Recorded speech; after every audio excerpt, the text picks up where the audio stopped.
You are.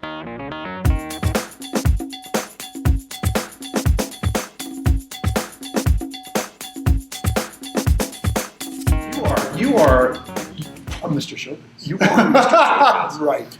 That'll be the day. Dr. Bob Baker. Tom. It is. Every year I see you here at convention. I'm thrilled to see you. Well, you were delighted to see you. You're always, one of the people I look forward to talking to, Likewise. and I never get to talk to you. I know. Well, here we are. So good. That's great. You became interested in ventriloquism how? Age 8 or 9, I was running around the house driving my mom crazy. At that time, I was into hand puppets. Get below the table and do this.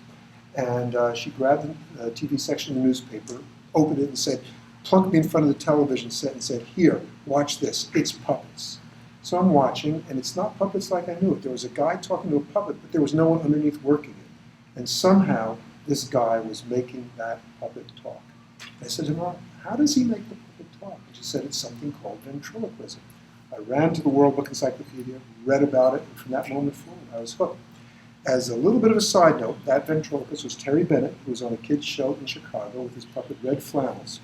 2 years ago, when I first came out here to Vent Haven, I went to the museum. I'm wandering around the Frank Marshall area, and suddenly I see Red Flannels sitting there among the other puppets. It was an extremely emotional moment for me to see the puppet which had gotten me into ventriloquism, which became such a huge part of my life, and there he was just sitting there. So it was quite a touching moment, I have to say. One of the great emotional thrills of my show business career. That's great.